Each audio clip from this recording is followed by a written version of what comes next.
সাংগঠনিক কার্যক্রম নিষেধের বিধান রেখে সন্ত্রাস বিরোধী অধ্যাদেশের সংশোধনী উপদেষ্টা পরিষদে অনুমোদন, গ্যাজেট প্রকাশকাল। আওয়ামী লীগের বিচারে আইন সংশোধন করাই সরকারকে বিএনপির সাধুবাদ, জনমনে সন্দেহ সংশয় কাটাতে দ্রুত নির্বাচন দাবি। আওয়ামী লীগের কার্যক্রম নিষিদ্ধের প্রজ্ঞাপনের পর নিবন্ধন বাতিলের সিদ্ধান্ত নেবে নির্বাচন কমিশন, আনুষ্ঠানিক বৈঠক কাল। আওয়ামী লীগকে সরাসরি নিষিদ্ধ সহ ৩ দফা দাবিতে অনড় জুলাই আন্দোলনের আহতরা শাহবাগ মোড়ে অবস্থান। এবং দেশজুড়ে নানা আয়োজনে শুভ বুদ্ধ পূর্ণিমা উদযাপন, দেশ ও বিশ্ব শান্তি কামনা করে প্রার্থনা, অহিংস পৃথিবী গড়ার আহ্বান। সংবাদ রাতে দেখছিলেন সংবাদ শিরোনাম, সঙ্গে আছে আমি জেসিকা বেদিন। বিস্তারিত। সন্ত্রাসী কার্যক্রমে জড়িত ব্যক্তি বা সত্তার কর্মকাণ্ড নিষিদ্ধ করার বিধান যুক্ত করে সংশোধিত সন্ত্রাস বিরোধী অধ্যাদেশের খসড়া অনুমোদন দিয়েছে উপদেষ্টা পরিষদ। সোমবার সংশোধনটি অধ্যাদেশ আকারে জারি করা হবে। এর আগে এলডিসি থেকে বাংলাদেশের উত্তরণ নিশ্চিতে জরুরি ও সমন্বিত পদক্ষেপ নেয়ার আহ্বান জানান প্রধান উপদেষ্টা। এছাড়া আলাদা বৈঠকে পুঁজিবাজার উন্নয়ন ও শক্তিশালী করতে 5টি নির্দেশনা দেন তিনি। মোহাম্মদ সাকিবের রিপোর্ট। রোববার রাষ্ট্রীয় অতিথি ভবন যমুনায় প্রধান উপদেষ্টা প্রফেসর মোহাম্মদ ইউনুসের সভাপতিত্বে বৈঠকে বসে উপদেষ্টা পরিষদ। সভায় সন্ত্রাস বিরোধী আইন 2009-এ কোনো সত্তার কার্যক্রম নিষিদ্ধের কোনো বিধান না থাকায় সন্ত্রাসী কার্যক্রমে জড়িত এমন ব্যক্তি বা সত্তা এবং তাদের কর্মকাণ্ড নিষিদ্ধের বিধান যুক্ত করে সংশোধিত সন্ত্রাস বিরোধী অধ্যাদেশ 2025-এর খসড়ায় নীতিগত ও চূড়ান্ত অনুমোদন দেয় উপদেষ্টা পরিষদ। সোমবার সংশোধনীটি অধ্যাদেশ আকারে জারি হতে পারে। একই দিনে এলডিসি গ্র্যাজুয়েশন কমিটির সঙ্গে উচ্চ পর্যায়ের বৈঠক করেন প্রধান উপদেষ্টা। এ সময় এলডিসি থেকে বাংলাদেশের মসৃণ ও সময়োপযোগী উত্তরণ নিশ্চিতে সংশ্লিষ্ট সব সংস্থাকে জরুরি ও সমন্বিত পদক্ষেপ নেয়ার নির্দেশনা দেন তিনি। এছাড়া পুঁজিবাজার সংশ্লিষ্টদের সঙ্গে বৈঠকে পুঁজিবাজার উন্নয়ন ও শক্তিশালীকরণের লক্ষ্যে 5টি নির্দেশনা দেন প্রধান উপদেষ্টা ডক্টর মোহাম্মদ ইউনুস। এর মধ্যে অন্যতম হল সরকারি অংশীদারিত্ব রয়েছে এমন বহুজাতিক কোম্পানিগুলোকে দ্রুততম সময়ে শেয়ার বাজারে তালিকাভুক্ত করা এবং দেশীয় সব বেসরকারি কোম্পানিগুলোকে প্রয়োজনীয় নীতিগত সহায়তা ও প্রণোদনা দেয়া এবং বিদেশি বিশেষজ্ঞদের কাজে লাগানো। পরে এসব বিষয়ে তুলে ধরেন প্রধান উপদেষ্টা প্রেস সচিব শফিকুল আলম। চিফ অ্যাডভাইজার কিছু নির্দেশনা দিয়েছেন, আমরা বলবো যে 5টা মেজর নির্দেশনা দিয়েছেন। যাদের এই অভিজ্ঞতা আছে, অন্যান্য আমাদের নেইবারিং কান্ট্রি হোক বা বাইরের হোক, যারা এই কাজগুলো করে এসছেন বিভিন্ন স্টক মার্কেটে, তাদেরকে, এবং এরা বিদেশি, যাদের আসলে আমাদের এই মার্কেটে কোনো স্টেক নাই, এরকম এক্সপার্টদেরকে আনতে বলেছে। আর যাতে নির্দিষ্ট কোনো গোষ্ঠী আগের মতো অবৈধ সুবিধা নিতে না পারে তা মাথায় রেখে পুঁজিবাজার সংস্কার করা হবে বলেও জানান প্রেস সচিব। এমনভাবে আস্থাটা ফিরবে যাতে সবাই বেনিফিটেড হন, 3-4টা লোক যাতে বেনিফিট, বা একটা ভেস্টেড ইন্টারেস্ট গ্রুপ যাতে বেনিফিটেড না। আগে আমরা দেখেছি কি এরকম অনেক কথা বুলি টুলি করে দেখা যাচ্ছে একটা particular vested group, interest group benefited হয়েছেন। মোহাম্মদ সাকিব, দেশ টিভি, ঢাকা। নতুন সংবিধান না হওয়া পর্যন্ত দেশ পরিচালনায় 72-এর সংবিধানে প্রয়োজনীয় সংশোধনী আনা যেতে পারে বলে মন্তব্য করেছেন আইন উপদেষ্টা আসিফ নজরুল। আর আইন সংশোধনের মাধ্যমে দল হিসেবে আওয়ামী লীগের বিচারের উদ্যোগ নেয় অন্তর্বর্তী সরকারকে সাধুবাদ জানায় বিএনপির স্থায়ী কমিটির সদস্য সালাউদ্দিন আহমেদ। আলিমুজ্জামান সাফওয়ানের প্রতিবেদন, জানাচ্ছেন নাফিয়া ফারজানা। রাজধানীর আন্তর্জাতিক মাতৃভাষা ইনস্টিটিউটে সংবিধান সংস্কারে নাগরিক জোটের 7 প্রস্তাবের উপর আলোচনা সভা আয়োজন করে রাষ্ট্রের গণতান্ত্রিক কাঠামো সংস্কারে নাগরিক উদ্যোগ নাগরিক কোয়ালিশন। এই সময় নতুন সংবিধান প্রণয়ন সময় সাপেক্ষ জানিয়ে আইন উপদেষ্টা আসিফ নজরুল বলেন, সে সময় পর্যন্ত 72-এর সংবিধানে প্রয়োজনীয় সংশোধনী আনা যেতে পারে। নতুন সংবিধান প্রণীত না হওয়া পর্যন্ত বর্তমান যে সংসদ থাকবে, যে সংসদটা, যে সংবিধান পরিষদ যখন সংসদ হিসেবে কাজ করবে, সে 72 সংবিধানে প্রয়োজনীয় অ্যামেন্ডমেন্টগুলো করে ফেলবে। এটা আপনাদের ইমপ্রুভ করতে হবে। আন্তর্জাতিক অপরাধ ট্রাইব্যুনাল আইন সংশোধন করে দল হিসেবে আওয়ামী লীগের বিচারে অন্তর্বর্তী সরকারের উদ্যোগকে সাধুবাদ জানান বিএনপির স্থায়ী কমিটির সদস্য সালাউদ্দিন আহমেদ। আমি এই অন্তর্বর্তীকালীন সরকারের পদক্ষেপ, যেটা আন্তর্জাতিক অপরাধ আদালতের যে আইন সেটা সংশোধনের মধ্য দিয়ে রাজনৈতিক দল হিসাবে আওয়ামী লীগকে বিচারের প্রক্রিয়ায় নিয়ে আসার যে সংশোধনীটা আনা হয়েছে সেটাকে স্বাগত জানাই। বিচার বিভাগকে স্বাধীন না করে নির্বাহী বিভাগের ক্ষমতা বাড়ালে গণতন্ত্র প্রতিষ্ঠিত হবে না বলে জানান জাতীয় ঐকমত্য কমিশনের সহসভাপতি অধ্যাপক আলী রিয়াজ। যে রাষ্ট্র কাঠামোতে নাগরিকের সুরক্ষার জন্য তার যাবার জায়গা হিসেবে এবং যদি এক্সিকিউটিভের এক্সেসেস তৈরি হয় তাকে প্রোটেক্ট করার জন্য আপনি বিচার বিভাগকে স্বাধীন এবং শক্তিশালী না করে অগ্রসর হতে পারবেন না। আর রাজনৈতিক দলগুলো সমঝোতায় এলে আস্থার সংকট দূর হবে বলে মনে করেন জাতীয় নাগরিক পার্টি এনসিপির আহ্বায়ক নাহিদ ইসলাম। আমাদের শাসন ব্যবস্থা এবং ক্ষমতার বিন্যাসকে পরিবর্তন করবে সেই ধরনের সংস্কারকে দিকে আমাদেরকে এগোতে হবে। নাফিয়া ফারজানা, দেশ টিভি, ঢাকা। নির্বাচন ইস্যুতে সরকারের উদ্দেশ্য নিয়ে জনমনে সংশয় তৈরি হয়েছে বলে মন্তব্য করেছেন বিএনপির সিনিয়র যুগ্ম মহাসচিব রুহুল কবির রিজভী। রোববার জাতীয় প্রেস ক্লাবের সামনে বুদ্ধ পূর্ণিমা উপলক্ষে শুভেচ্ছা বিনিময় শেষে এ কথা বলেন তিনি। এদিকে চট্টগ্রামের ডিসি হলে সম্মিলিত বুদ্ধ পূর্ণিমার শোভাযাত্রায় যোগ দিয়ে দলটির স্থায়ী কমিটির সদস্য আমির খসরু মাহমুদ চৌধুরী বলেন, এই মুহূর্তে দেশের রাজনীতিতে শান্তি দরকার। তন্দ্রা তারুণ্যকে সাথে নিয়ে আরো জানাচ্ছেন মোহাম্মদ সাকিব। রোববার জাতীয় প্রেস ক্লাবের সামনে বুদ্ধ পূর্ণিমা উপলক্ষে শুভেচ্ছা শোভাযাত্রায় অংশ নেন বিএনপির সিনিয়র যুগ্ম মহাসচিব রুহুল কবির রিজভী। শুভেচ্ছা বিনিময়কালে তিনি বলেন, অন্তর্বর্তী সরকারের কাছে সবাই নির্বাচন চাইলেও তারা নিশ্চুপ, তাই সরকারের উদ্দেশ্য নিয়ে জনমনে সংশয় তৈরি হয়েছে। বিএনপির পক্ষ থেকে বলা হয়েছে, আরো অনেকে বলেছে, এমনকি বিভিন্ন সাংস্কৃতিক সংগঠনও কিন্তু এই কথাগুলো বলেছে। আজকেও আমি পেপারে দেখলাম কবিতা পরিষদ নাকি তারাও দ্রুত নির্বাচনের কথা বলেছে। তো সরকার এই ব্যাপারে নিরুত্তর, নিশ্চুপ কেন? উদ্দেশ্যটা কি?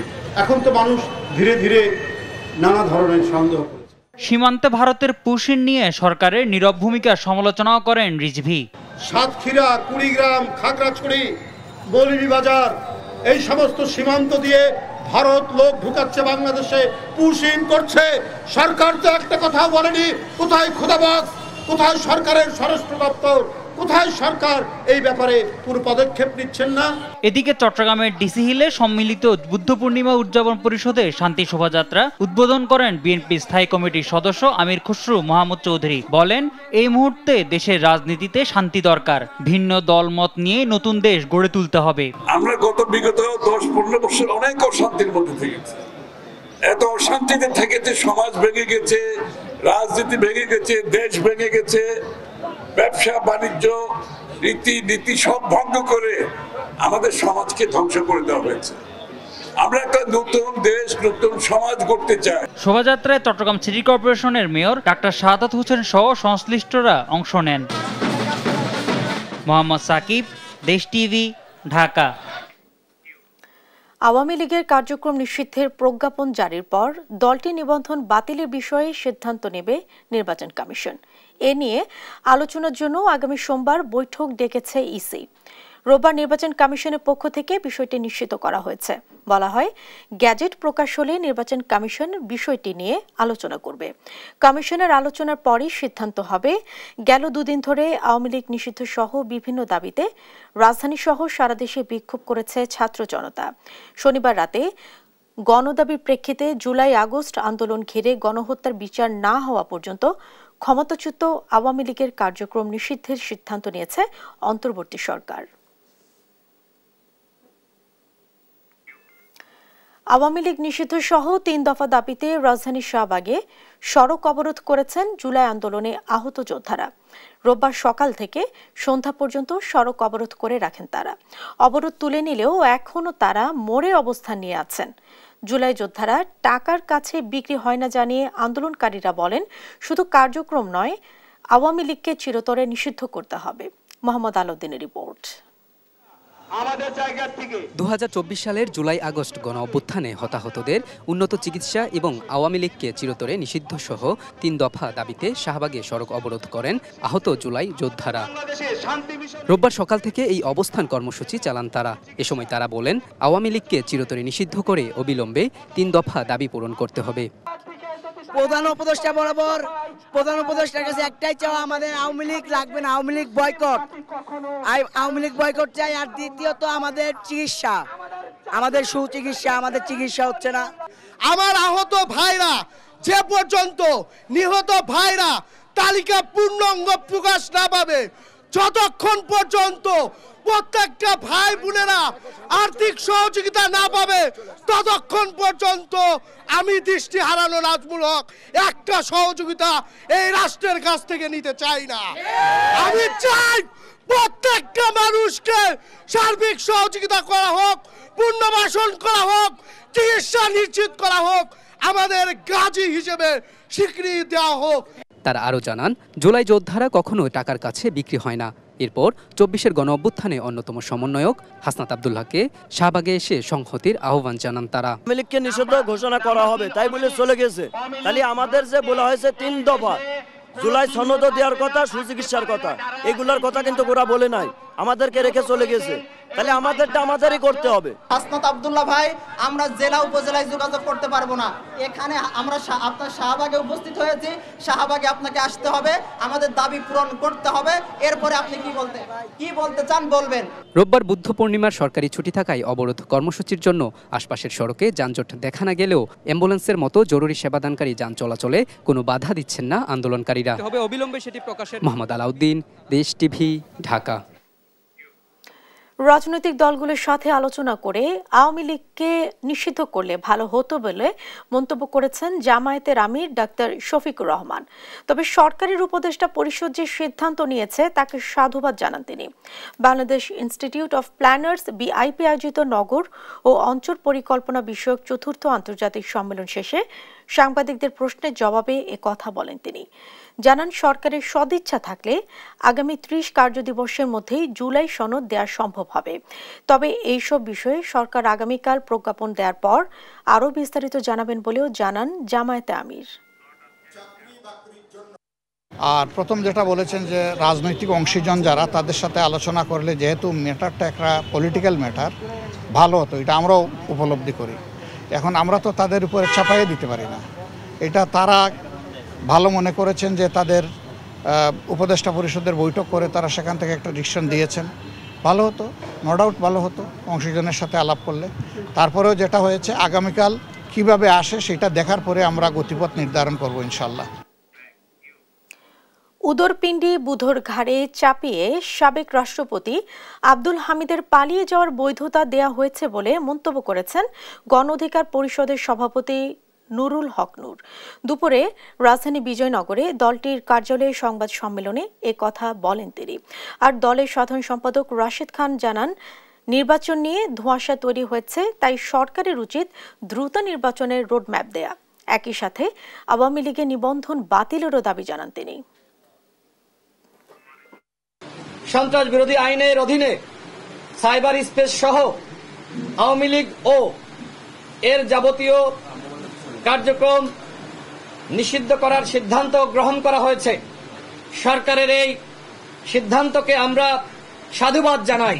তবে চূড়ান্ত নিষিদ্ধ হওয়ার আগ পর্যন্ত আমাদের আন্দোলন চালিয়ে যেতে হবে। প্রাথমিক ধাপে আমাদের বিজয় অর্জিত হয়েছে, কিন্তু এখনো পর্যন্ত চূড়ান্তভাবে আমরা বিজয় অর্জন করতে পারিনি। দেখছেন সংবাদ রাত। আওয়ামী লীগের কার্যক্রমের কোনো তথ্য পেলে আইনানুগ ব্যবস্থা নেবে ডিবি। আর সদ্য যোগ দেওয়া ঢাকা রেঞ্জের ডিআইজি জানালেন, দলটির কার্যক্রম নিষিদ্ধ, তাই তাদের কার্যক্রম চালাতে দেওয়া হবে না। সব পুলিশ সদস্যকে এ ব্যাপারে যথাযথ নির্দেশনা দেওয়া হয়েছে। রোববার সকালে আলাদা সংবাদ সম্মেলনে এসব কথা বলেন ঢাকা রেঞ্জের ডিআইজি রেজাউল করিম মল্লিক এবং ডিএমপির যুগ্ম কমিশনার নাসিরুল ইসলাম। বিস্তারিত জানাচ্ছেন তন্দ্রা তারুণ্য। শনিবার গণহত্যার দায়ে আওয়ামী লীগের বিচার কাজ সম্পন্ন না হওয়া পর্যন্ত দলটির যাবতীয় কার্যক্রম নিষিদ্ধ করার সিদ্ধান্তের কথা জানায় অন্তর্বর্তী সরকার। আওয়ামী লীগের নিষিদ্ধের দাবিতে লাগাতার আন্দোলন করছিল জাতীয় নাগরিক কমিটি, এনসিপি সহ বিভিন্ন রাজনৈতিক ছাত্র সংগঠন। রোববার সেগুনবাগিচায় এক সংবাদ সম্মেলনে ঢাকা রেঞ্জে নবনিযুক্ত ডিআইজি জানান, আওয়ামী লীগের কার্যক্রম নিষিদ্ধ, তাই দলটি ঢাকাতে সাংগঠনিক কার্যক্রম চালানোর চেষ্টা করলে ব্যবস্থা নেওয়া হবে। যারা নিষিদ্ধ সংগঠনের সাথে নিষিদ্ধ কার্যকলাপের সাথে জড়িত তাদেরকে সবাইকে আমরা আইনের আওতায় নিয়ে আসব। এক্ষেত্রে কাউকে বিন্দুমাত্র ছাড় দেওয়া হবে না। এদিকে ডিএমপি মিডিয়া সেন্টারে ডিবি সংবাদ সম্মেলনে জানানো হয়, নিষিদ্ধ সংগঠন আওয়ামী লীগের কার্যক্রমের কোনো তথ্য পাওয়া গেলে ডিবি আইনানুগ ব্যবস্থা নেবে। আমরা যখন কোনো অপরাধ সংগঠিত হয় বা অপরাধ সংগঠনের সম্ভাবনা থাকে আমরা আইনের ব্যবহার করে থাকি। তা ভবিষ্যতেও এক্ষেত্রে যখন আমাদের কাছে এ ধরনের অপরাধ সংগঠনের কোনো সংবাদ থাকবে বা সম্ভাবনা থাকবে বা অপরাধ সংগঠন করবে, সেক্ষেত্রে আমরা আইনের সর্বোচ্চ প্রয়োগ সেক্ষেত্রে আমরা করব। আওয়ামী লীগ, ছাত্রলীগ, যুবলীগ সহ দলটির বিষয়ে গোয়েন্দা তথ্য সংগ্রহ করা হচ্ছে বলেও জানান এই যুগ্ম কমিশনার। ডিবিডিএমপি, তন্দ্রা তারণ্য, দেশ টিভি, ঢাকা। বৌদ্ধ সম্প্রদায়ের অন্যতম প্রধান ধর্মীয় উৎসব বুদ্ধ পূর্ণিমা আজ। এটি মহামতি গৌতম বুদ্ধের জন্ম, বোধিত্ব লাভ ও মহাপরিনির্বাণ লাভের স্মৃতি বিজড়িত দিন। সারা দেশে নানা আয়োজনে উদযাপন করা হচ্ছে দিনটি। শিউলি রায় রিপোর্ট। বৌদ্ধ ধর্মাবলীদের পবিত্র ধর্মীয় উৎসব বুদ্ধ পূর্ণিমা। এই দিনে মহামতি গৌতম বুদ্ধ জন্মগ্রহণ, বুদ্ধত্ব এবং মহাপরিনির্বাণ লাভ করেন। পবিত্র দিনে শুরুতে বৌদ্ধ ধর্মাবলীরা গোসল করে পরিষ্কার কাপড় পরে মন্দিরে বুদ্ধের বন্দনা করেন, প্রদীপ জ্বালিয়ে বুদ্ধের আরাধনায় নিমগ্ন হন। বেশ কয়েকটি দেশে বৌদ্ধ ধর্মাবলীরা সংখ্যাগুরু হলেও বাংলাদেশের পার্বত্য অঞ্চলে কিছু বৌদ্ধ ধর্মাবলীর বাস।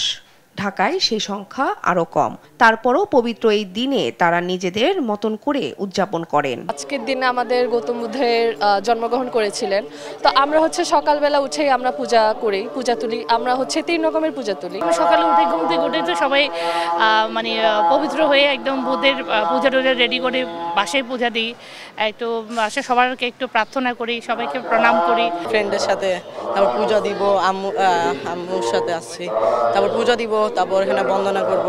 রাজধানীর বাসাবো বৌদ্ধ মন্দির সেজে উঠেছে উৎসবের সাজে। আয়োজন করা হয় পঞ্চশীল গ্রহণ, অষ্টশীল, সূত্রপাঠ ও সূত্র শ্রবণ। এছাড়াও আলোচনা সভার পাশাপাশি সমবেত এবং বিশেষ প্রার্থনার ব্যবস্থা করা হয়। রোববার সকাল থেকেই হাজারো বুদ্ধ ভক্তের উপস্থিতিতে বিহার প্রাঙ্গণ হয়ে ওঠে উৎসব মুখর। আলোচনা অনুষ্ঠানের প্রধান অতিথি হিসেবে ছিলেন ভারতীয় হাই কমিশনার প্রণয় বার্মা। তিনি বলেন, গৌতম বুদ্ধের শিক্ষা ছিল অহিংসা, শান্তি, সাম্য ও সহানুভূতি। তার দেখানো পথেই সকল অহিংসা দূর করে শান্তির পথে চলার কথা বলেন। As the cradle of Buddhist thought and practice and its evolution, India has long played a key role in nurturing and spreading Buddhism across the world. Buddha Purnima শুধু একটি ধর্মীয় উৎসব নয়, এটি মানবিকতা ও ভালোবাসার শিক্ষা দেয়, এমনটাই বলছেন বৌদ্ধ ধর্মাবলীরা। শিউলি রায়, দেশ টিভি, ঢাকা। জাতি, ধর্ম, বর্ণ নির্বিশেষে এদেশের মানুষে মানুষে ভেদাভেদ নেই বলে জানিয়েছেন সমাজ কল্যাণ এবং মহিলা ও শিশু বিষয়ক উপদেষ্টা শারমিন এস মুর্শিদ। রোববার বিকেলে বুদ্ধ পূর্ণিমা ও জাতিসংঘ বেশক দিবস উপলক্ষে আয়োজিত আলোচনা সভায় প্রধান অতিথির বক্তব্যে একথা বলেন তিনি। এ সময় বুদ্ধের আদর্শে জীবনযাপন করতে তরুণদের উদ্বুদ্ধ করেন তিনি।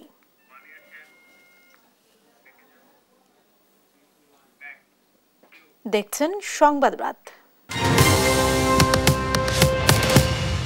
জলবায়ু পরিবর্তনের প্রভাবে ব্যাপক বৈপরীত্য দেশের বিভিন্ন স্থানের আবহাওয়ায়। একদিকে কিছু জেলায় চলছে তীব্র তাপপ্রবাহ, আবার অন্য অঞ্চলে তীব্র কাল বৈশাখীতে বিপর্যস্ত জনজীবন। এরই মাঝে ব্রাহ্মণবাড়িয়া, কিশোরগঞ্জ, নওগাঁ ও ময়মনসিংহে বজ্রপাত ও কাল বৈশাখী ঝড়ে নিহত হয়েছেন 12 জন। সহকর্মীদের পাঠানো তথ্য ছবিতে শামীম হোসেনের রিপোর্ট। জলবায়ু পরিবর্তনের প্রভাব দেশের প্রকৃতিতে। একদিকে কিছু জেলায় বয়ে যাচ্ছে তীব্র তাপপ্রবাহ, বৃষ্টির দেখা নেই বললেই চলে, আবার অন্য অঞ্চলে তীব্র কালবৈশাখীতে বিপর্যস্ত জনজীবন। এরই মাঝে দেশের বিভিন্ন স্থানে বজ্রপাতে 10 জন নিহত হয়েছে। রোববার দুপুর ৩টার দিকে ব্রাহ্মণবাড়িয়ার নাসিরনগরের টেকানগর এলাকায় জমিতে ধান কাটছিলেন কয়েকজন শ্রমিক। এই সময় ঝড়ো হাওয়ার সঙ্গে বৃষ্টি শুরু হলে শ্রমিকরা পার্শ্ববর্তী একটি স্কুলে আশ্রয় নিতে যান। তবে স্কুলে পৌঁছাবার আগেই বজ্রপাতে আব্দুর রাজ্জাক নামের একজন মারা যান। এর মধ্যে গরু আনতে গিয়ে উপজেলার গোকর্ণ ভাঙ্গা ব্রিজ এলাকায় বজ্রপাতে শামসুল হুদা ও উঠানে খেলা করার সময় জাকিয়া বেগম নামে এক শিশু নিহত হয়। এদিকে আখাউড়া উপজেলার রুটিনুরপুর এলাকায় জমিতে কাজ করার সময় মোহাম্মদ সেলিম মিয়া নামে এক বৃদ্ধ ও একই ইউনিয়নের বনগোজ গ্রামের মোহাম্মদ জমির খান নামের এক যুবক মারা গেছেন। এদিকে কিশোরগঞ্জে মাঠে কাজ করার সময় বজ্রপাতে ৩ কৃষক নিহত হয়েছেন। ভৈরব উপজেলার রসুলপুর, শ্রীনগর ও কুলিয়ারচর উপজেলার ৬০০ গ্রামে এই ঘটনা ঘটে। জানা যায়, বিকেলে কালবৈশাখী ঝড় আসতে দেখে মাঠে শুকাতে দেয়া ধানের খড় তুলতে যান ফারুক মিয়া। এই সময় ঝড়ের সঙ্গে হঠাৎ বজ্রপাত হলে ফারুক মারা যান। অন্যদিকে শ্রীনগর গ্রামের ফয়সাল ও কুলিয়ারচরের কবির মিয়া মাঠে কাজ করার সময় বজ্রপাতে মারা যান। এছাড়াও চাঁপাইনবাবগঞ্জ ও নওগাঁয় আলাদা বজ্রপাতে 2 জন ও ময়মনসিংহে ঝড়ে গাছের ডাল ভেঙে পড়ে 2 জন নিহত হয়েছেন। শামীম হোসেন, নিউজ ডেস্ক, দেশ টিভি। রাজধানী গ্রিন রোডের কমফোর্ট ডায়াগনস্টিক সেন্টার ও নার্সিং হোমে চিকিৎসকের অবহেলায় রিটেল চেইন স্বপ্নর সাবেক পরিচালক শামসুদ্দোহা শিমুলের মৃত্যুর অভিযোগ এনে বিচারের দাবিতে সংবাদ সম্মেলন করেছে তার পরিবার। শনিবার দুপুরে ঢাকা রিপোর্টার্স ইউনিটির সাগর রুনি মিলনায়তনে জাস্টিস ফর শিমুল ব্যানারে সংবাদ সম্মেলন করেন তারা। এ সময় নিহতের স্ত্রী সাইমা সুলতান অভিযোগ করে বলেন, তাদের পরিবারের একমাত্র সহায়ককে অপচিকিৎসায় হত্যা করা হয়েছে।